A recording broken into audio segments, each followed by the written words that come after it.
Hey everybody, how's it going? Hey, let's play along with that amazing voice you hear in the background is here with us today. I'm Dan Schinder on Yes Shift with Steven Schinder. and our wonderful guest Claire Hamill who Claire, your voice is not aged since this song you did in 79 with Steve Howe. What's with that? Let's I start with think that.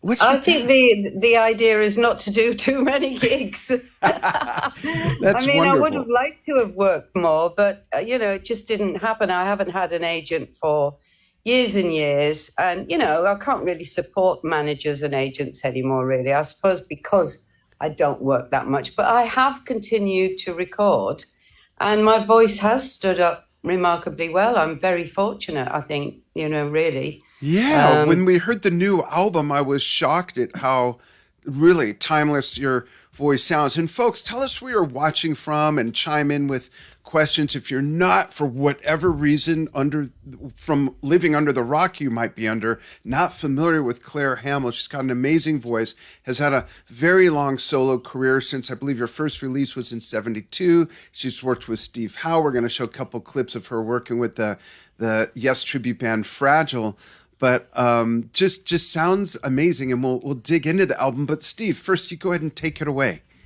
Yeah, so Claire, you're celebrating over 50 years in the music industry. Your first album, One House Left Standing, came out in 72. Did you imagine way back then that you'd still be doing all this now? no, I thought I'd be living on a Caribbean island with my feet up, actually. Oh, nice. My wife's family's Now, from there, actually. I thought life was going to be easier than it has been, but then it's a real life. It's just like anybody else's life. It's tough, and I'm grateful for the fact that I have managed to continue to create music. That's always a surprise because when I was younger, I think I found it more difficult to write music and songs. But as I've got older, they just pop up, and do you I've, think that's Claire because you've become more creative or more in that creative groove, or does it just come because of more life's experiences and more to write about that you're more connected with? I think so. And Yeah. also I have more time now. I mean, when I was when I was younger, I was married, I had a young family, I had my husband was a businessman. Life was very busy. We were setting up a recording studio, we were setting up a satellite channel. There was Mm. lots going on. There were people in and out of the house. We lived in a big house in the country. It was a very busy life and it continued to be busy until really all my girls were off my hands, I suppose, really. Hmm. And now that I'm the age I am, I have got more time to create. And during lockdown, that's when I wrote the last album because we were all locked up, weren't we? We weren't inundated with invitations to go out and be distracted by other things. Right. Um, so yeah, I mean, I find it easier to write now. I think, yeah, Oh, that's definitely. great. And speaking of the new album, while Steve asks the next question, I'm going to pop up the cover. It's a pocket full of love songs. And I must say, Claire, it does get pretty mushy. These songs are I know. I'm true sorry love about songs. that. Yeah, I No, It's love a it. we real enjoyed girly it. album. No, Yeah. we enjoyed it. So you mentioned this was written during lockdown. Is that true of the entire album, or had bits here and there been written prior? How far into lockdown were you able to go through the process of this? um, no, it was written entirely during lockdown. Okay. Entirely. There are no old songs. On the previous album, Over Dark Apples, I'd included, I think, so there was a song called When a Cowboy Says Goodbye, which I'd begun 10 years previously, and I Mm. managed to finish it in time to record for that album. But this one, no, it was entirely written during lockdown, entirely. So at least something good came out of that horrible time. But Yeah. there Right. you go. What would Yeah. you say this album about? What is it about this album, other than that process, perhaps, that separates it from your previous works?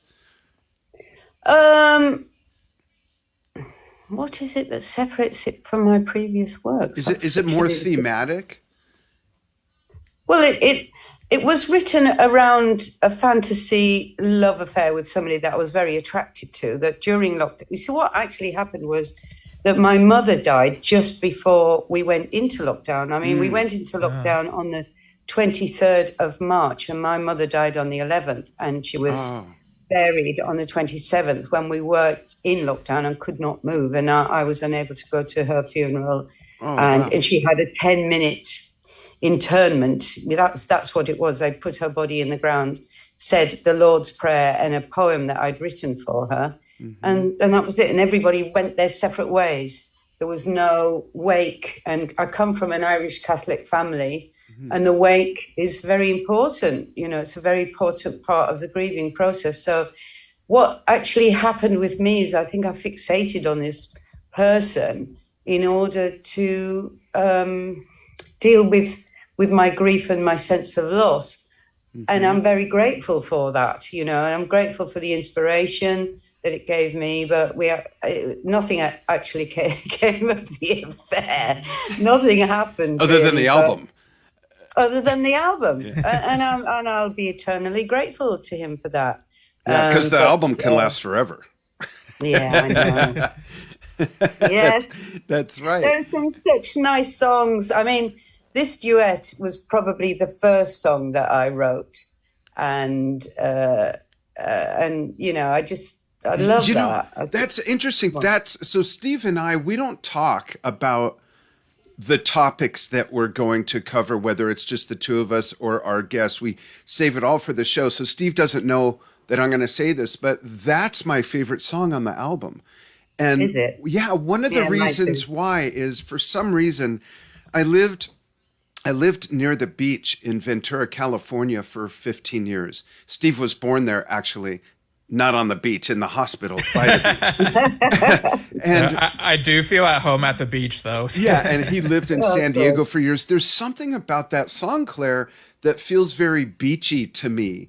Has a seaside element, the music, the beat, the flow of it. So it's interesting that was the first song of the album. That's neat. Steve, do you have a favorite you want to mention? Yeah, so this duet is a very close second for me, wow.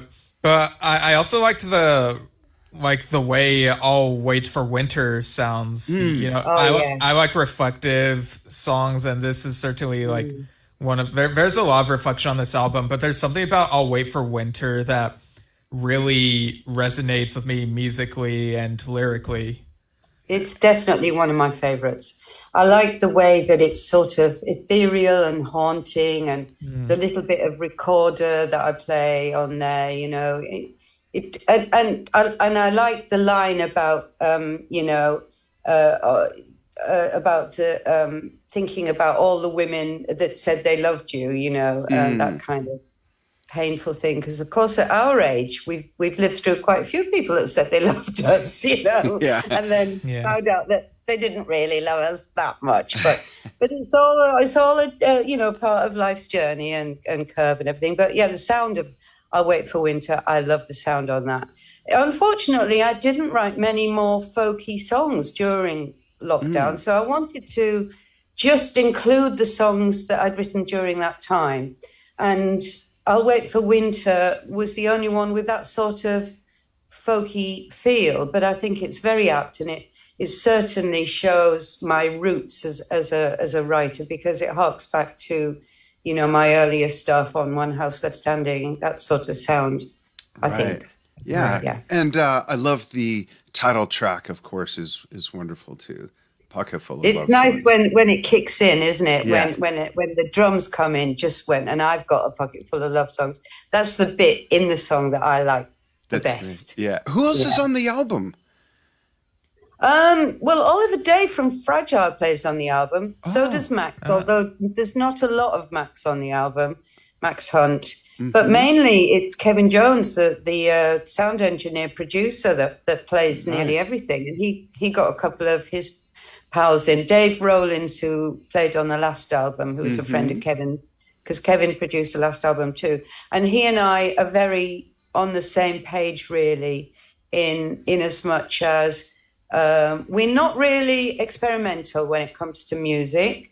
It's not that we're incapable of it. I think if you're going to be experimental with music, you need to have your own studio, and I don't have that. And I don't have any equipment really to do it with, and I don't really have the time. So, I mean, I'm at the stage with Kevin. What I do is I take the song in, we demo it with me and a guitar to a click track, and then I'll go back the next a few days later or something, and he'll say, "What do you think of this?" And he's put bass on it, drums on it, bit of piano, taken my guitar off and done some more guitar, and then I just go, "Oh, it's fantastic." Oh, that's a great process. Yeah.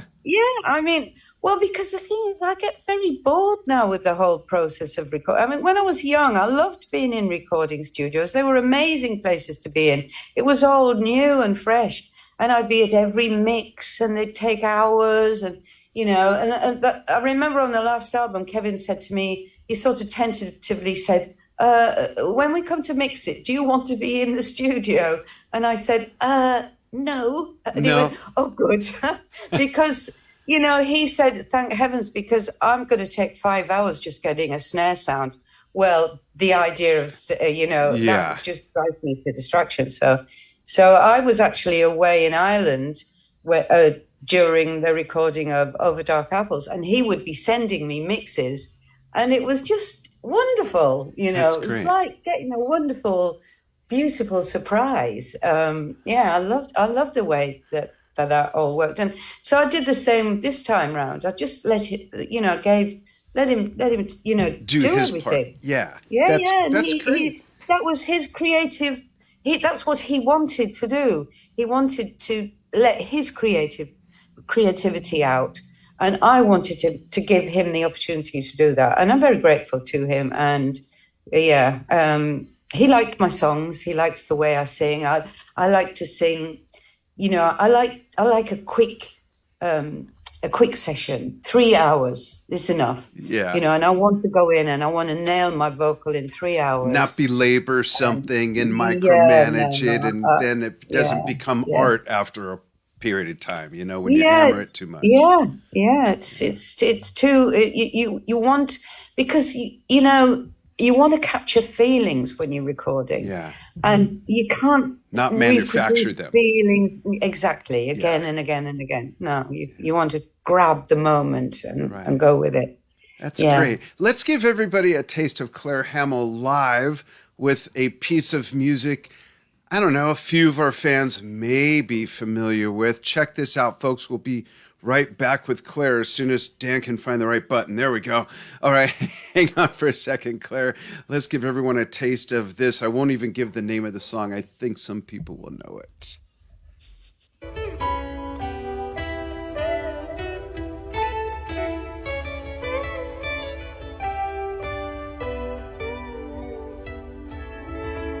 Don't ask me how I know. Just look over your shoulder. You won't recognize yourself. You won't have to ask. Is everyone here looking much colder? Our communication's feeling much colder. Every time you look over your shoulder.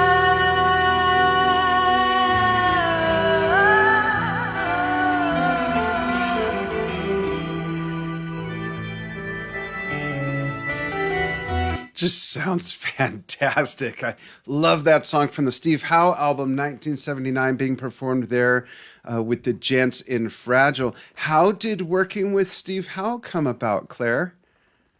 Well, I was really, really good friends with Alan White, the drummer. We were best friends, actually. That's me with him right there when he was 42 and I was 28. And I'm holding Steve's older brother in my arms who was 2 weeks old. His brother's grown. He's like 5'9", 250 pounds. But yeah, I knew Alan from 89 on, just a wonderful man. So doesn't surprise Absolutely me that your wonderful. spirit would align with his. Oh yeah, well he was from 15 miles north of where I was from. You know, we clicked, and it was because of Alan that I got my recording contract. In as much as I was playing at a club in the Northeast, and Alan had been playing drums for Terry Reid, and I opened for them. I was their support act at this club. And Alan just went, "Oh, isn't she cute? Oh, I must tell my manager about her." So he came up to see me, and with the manager of the club, they both managed me and got me a record contract. So I've got Alan to thank for that. But Alan and I went on to become really, really close. With his girlfriend Rory, we shared a flat together for a great number of years in London. And yeah, we were very close, right? Always. I mean, I last saw him about. Well, when was the Yes 50 years? Was that 3 years ago? 4 years ago. 4 years ago. Yeah. That's when I last saw him. They did a performance at the London Palladium, and Fragile were invited to go along and support on the day. It was a special day of 50 years of Yes. Yeah. And I saw Alan then, and I could see that he wasn't in the best of health. Yeah. So it was tragic when we found out that he died. Yeah. He'll always be in my heart, definitely wonderful man, as you know. Yeah. So sweet. So it was because of knowing Alan that I met the rest of the band, you see, and I often used to go to gigs and be in the wings and be at all the parties and the openings, and so I knew Steve not very well.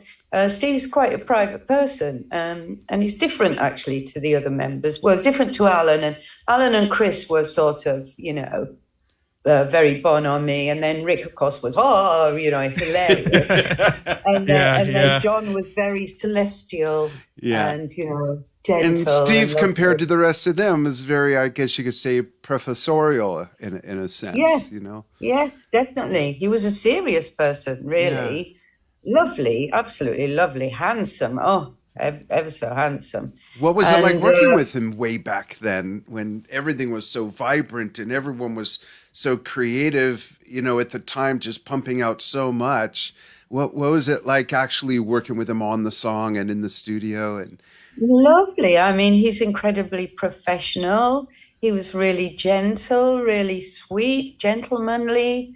That you wouldn't expect anything else from Steve, really. He's a proper English gentleman and a professional, and what a guitarist. I mean, really, he's up there in, our top 5 guitarists that we've ever had in this country, no doubt about it. Yeah. He's in the top 3 probably. Yeah, true virtuoso. He's never won what I say. Well, we have produced a few good ones. But he's adorable, and I was able to see him on the day at the Palladium as well briefly, and just had a little chat with him. But so I mean, they were an enormous, massive band that went all over the world. Yeah. Really incredible, really, the contribution they made. But I mean, the weird thing was that I ended up in Fragile because I'd spent so much time with Yes. I thought I knew their music, but when I had to learn it, it was it's a different story, right? It took me 6 years to learn it. 6 years. Really? Wow. Yeah. Well, speaking of that, or go ahead, and I'm going to cue up the next little track we're going to give everyone a taste of. But go on. Well, it's just that, before every gig, I had to practice for a whole week to renew, every single day, for about 5 hours a day, singing all the tracks again. The cues, there was one gig where I missed my cue, and I turned around to the drummer and I said, "Just go round again." And he went, "This is Yes, we can't go round again." It's like all the tempos and the time signatures. And so I just had to stop the track and say to the audience, "I'm terribly sorry, I forgot, I missed my cue. Can we start again?" So we had to start the whole song again.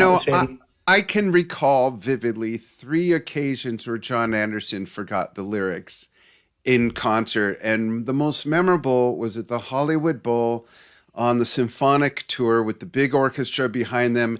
And you know, the song Gates of Delirium from Relayer has such a long build-up instrumental intro, and then it calms down. And he's supposed to say, stand and fight, you will concert. And all that calms down, and he's just standing there, looks at Chris. The conductor turns around, and Chris slides over, kneels down, whispers in his ear. And then John just starts singing, and then the conductor brings the orchestra. It was hilarious. It was great. I will never forget that. Never forget that. Yeah, well, you know, it's such complex happens. music. Yeah. Yeah, but it happens. Of course it does. I mean, you're talking about live performances. The weird thing is that it can be the smallest thing that just throws you off. Yeah. You know, you'll be concentrating, and you'll be, you know, everything will be in flow.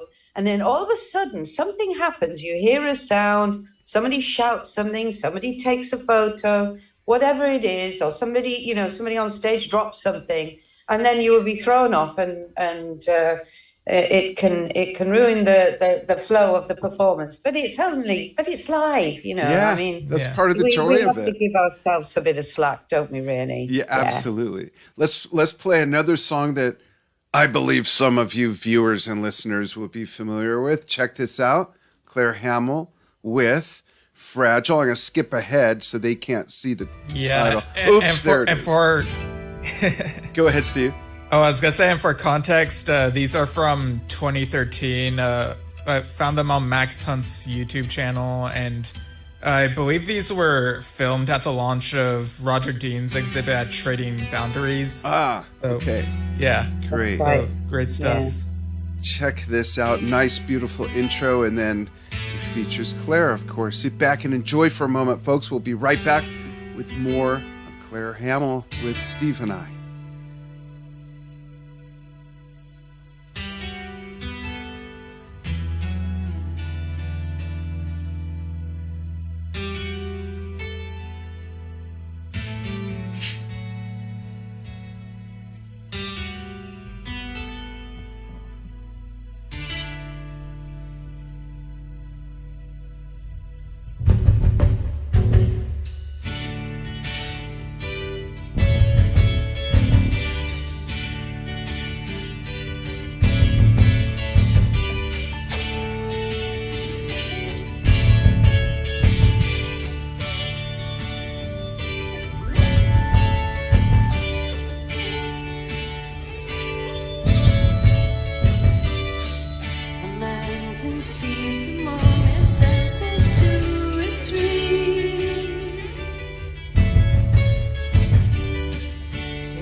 beautiful. It's one of my Oh. favorite songs ever. Yeah. Ever, Yeah. ever. Yeah. Yeah. It's And lovely. Yeah, it is a lovely song. I mean, the thing about Yes Music is it is complicated, but you know, every time I came off stage, I felt uplifted by it. You know what I mean? Yeah. They have, I think, just the spirituality in the music is very heavenly and very pure. And I always felt great after singing the music and taking part in the shows. Definitely, it was a wonderful experience. Really, I've got some very happy memories. That's Yeah. great. As a drummer, it is some of my favorite music to play to ever. And I've been playing to it since I was a little boy. And one year for Alan's birthday, every year I do a live show on Drum Talk TV, play to a bunch of Yes Music. And one year I just completely lost myself and we went live for, it was 4 hours, right, Steve? Like that's how we found out what the limit was at the time on lives. It was 4 hours of Yes Music. I played from Close to the Edge, Tales from Topographic Oceans, it just kept going and going. It's just so much fun. It's so much fun. Wow. Yeah. Well, you must be a very accomplished drummer then, because it's not easy. It's Definitely. not. Yeah, No. I've spent a lot of time. In fact, something that Steve and I are covering later today on the show. We have a news desk episode, and recently there's a gentleman who puts something together every year for 8 years called Play for Chris. And this one, it was called Play for Chris and Alan, when people can contribute playing along or playing with a band or doing whatever to Yes Music. So knucklehead me, I got the bright idea of, I think I'll do a medley of 9 songs crammed into 90 seconds.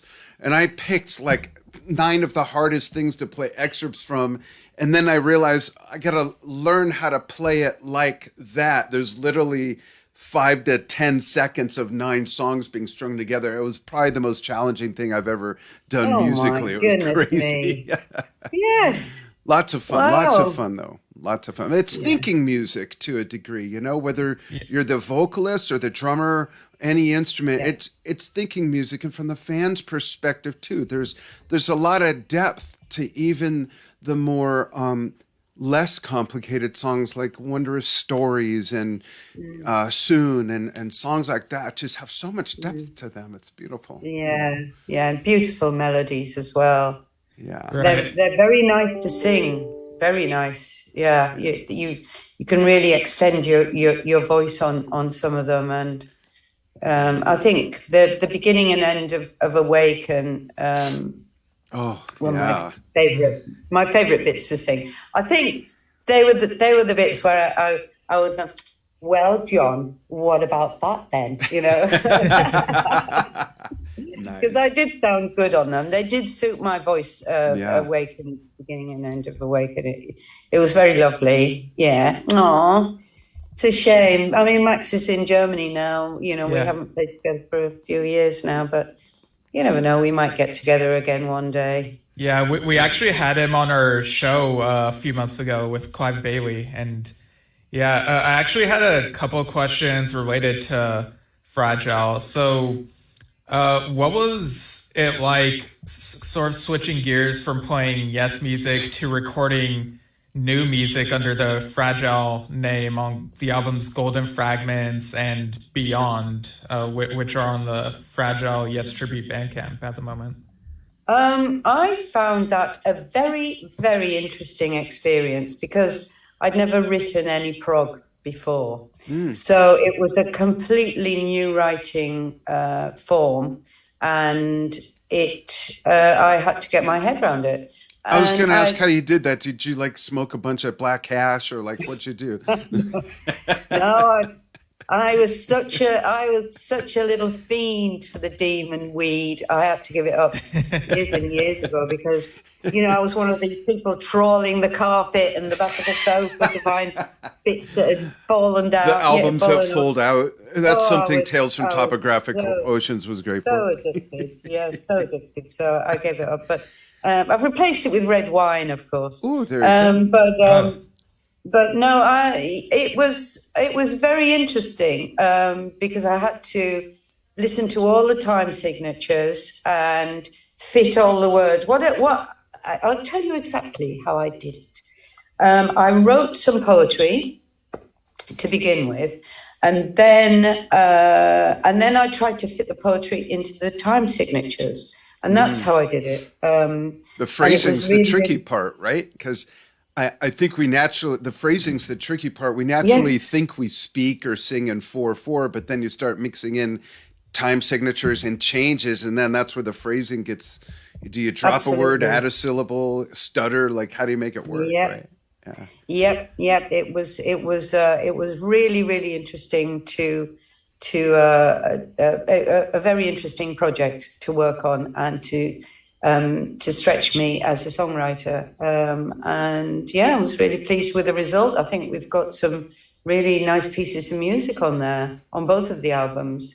When Awards Won is a song that I'd worked on previously with a different writer. He'd written the words, and I brought it to Max because I thought there was, it had possibilities, and it was such a good song that it didn't need to be buried in my catalogue, from the past. It deserved reworking, and it's such a profound song because when our wars won, and we've got another one on our hands, and it's you think to yourself, when is it going to end? When are we all when are the Beatles going to be right? And all you need is love, and my goodness me, we have to go through this again and again. Give them some ecstasy. That's what I say. Give Putin and Biden and Zelensky. No, Zelensky and Putin. Give them some ecstasy. Sit them down at a table. They'll be hugging each other. Yeah. You know what ecstasy is like? It's brilliant stuff. Yeah, and it's crazy that this is going on in the decade that we're in. Nothing, very little has changed. Just the ways we do it. It's unbelievable, isn't it?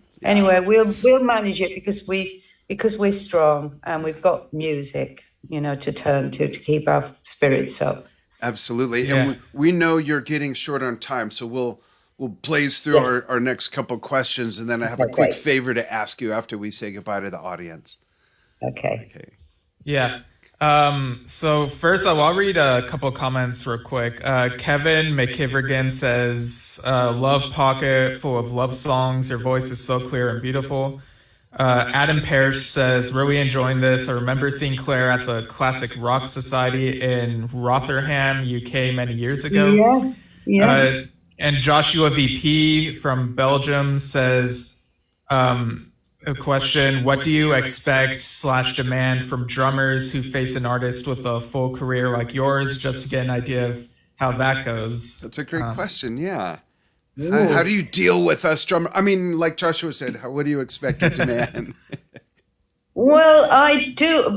I mean, I am demanding of my drummers, mainly. I mean, I want them to express themselves, but I don't want them to be too loud that I can't sing on top of them, because I only have a girl's voice, really. Although, actually, when you think about it, I manage with Fragile, but I can hear myself pushing my voice a little bit too much. I'm driving it a bit too much. When you drive your voice, that's when you go out of tune. So you've got to be careful. But I like a drummer to be, inventive and fun to work with, of course, understanding, and also to know how to play quietly sometimes. Yeah. All that sounds just like Alan White. Perfect. And Bill Bruford, for that matter. Yeah. Great questions, guys. Thanks for chiming in. Steve? Yeah. Do you have a favorite Yes album or song?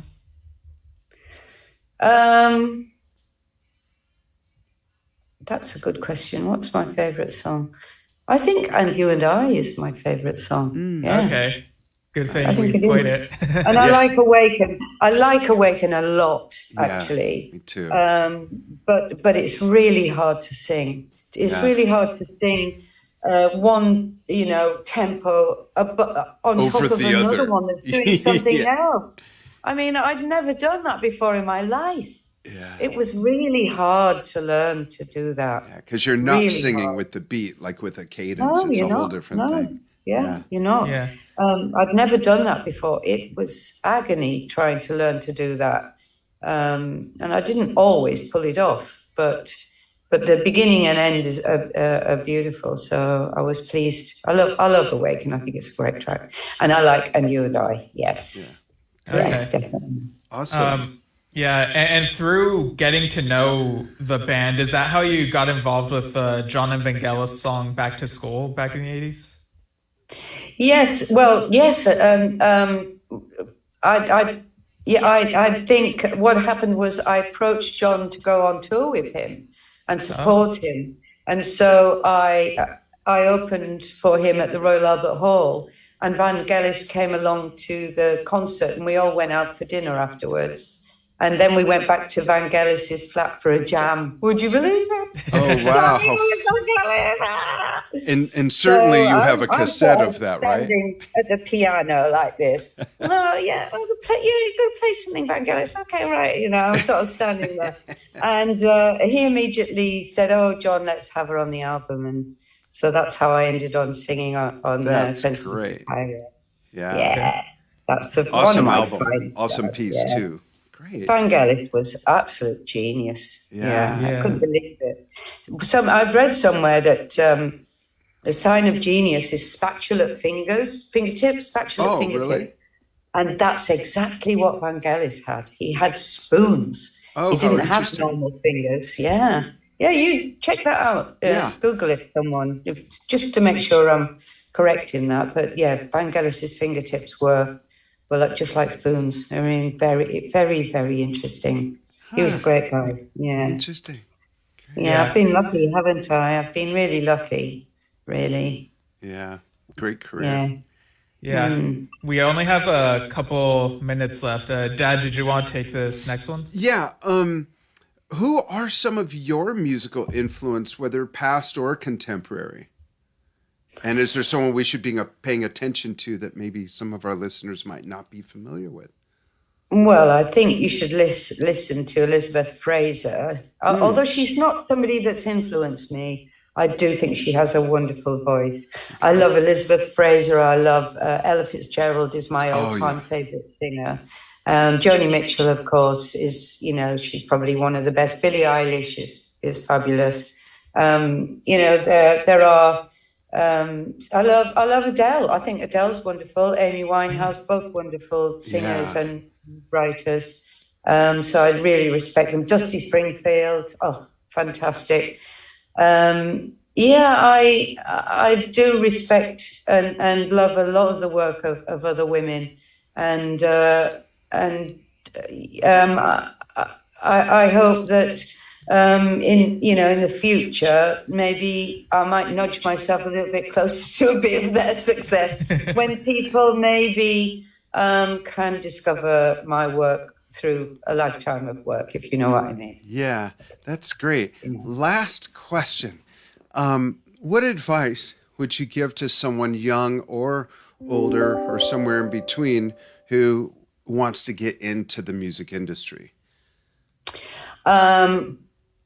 Find somebody, learn to play an instrument to accompany yourself, or find somebody who will accompany you, and just keep playing. Open mics, trying to get gigs. You have to be seen. You have to be seen by people. That's the only way you can get in. And also get your YouTube channel together. I think that's the only way forward, really, now. TikTok. I mean, that guy that won the Eurovision Song Competition, he started on TikTok, just singing on TikTok. And now he's massively successful and famous in this country. The British, I think he's called Sam somebody. No, that was the other guy. I don't know. I don't really keep up. Yes, use everything at your disposal. Social media is a fantastic way forward.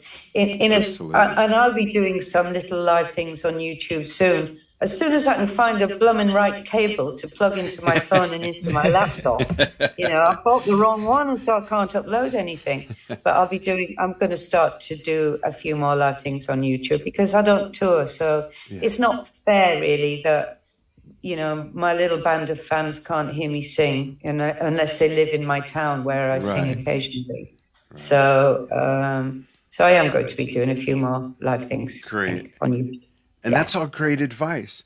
So, Claire, hang on the line, please, after we disconnect from the audience. And audience, you can join us later today, actually, if you're seeing this on Thursday, today's the 8th. I got a peek. Yeah, it's the Yes, 8th. it is. Okay. What time today, Steve? 4 p.m. Pacific, so 7 p.m. Eastern U.S. time. So we're doing a news episode, doing some catch up on some Yes and Yes related news. So yeah, join us for that. That'll be fun. And yeah, thanks for tuning in, everyone. You can follow us at facebook.com/YesShift, youtube.com/@YesShift, where we archive the videos after we go live on Facebook. Go to anchor.fm/YesShift to see all the places where the audio goes on various podcast platforms. And you can email us at yesshiftpodcast@gmail.com. And folks, get a pocket full of love songs by Clara Hamill. This is really great The stuff. link is in the post. All you got to Yeah. do is click and purchase. It is so good. It's so beautiful. And Claire, thank you for that wonderful music. Thank you for a lifetime Thank of you wonderful guys music. for Yeah. helping me get my music out yeah. there. I Thank really you for your appreciate time. Absolutely. it. Yeah, we'd love to have you on again. Please keep us posted with what's going on. And folks, we hope to see you later for our news desk report. And I think that's going to be the last episode of the year. Is that right, Steve? No, we have like 2 or 3 more we're doing the rest of the month. Oh, yeah. That's right. I was just kidding. We'll Sure see you you were. soon, folks. Merry Christmas.